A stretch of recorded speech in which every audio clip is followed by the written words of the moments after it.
Assalamualaikum warahmatullahi wabarakatuh. Wilujeng patepang deui sareng abdi Amelia Huda. Dina kesempatan ieu abdi bade nyampaikan warta Sunda nyaeta Pasar Murah. Disperindak Kabupaten Bandung ngayakeun Pasar Murah. Kabupaten Bandung ngayakeun Pasar Murah di kompleks perkantoran Pemkab Bandung.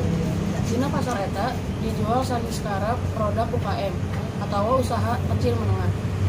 Nurutkeun Kadisperindak Kabupaten Bandung Bambang Budi Raharjo, Pasar Murah ieu ngarupakeun agenda tahunan nu bakal dilaksanakeun Disperindak Kabupaten Bandung.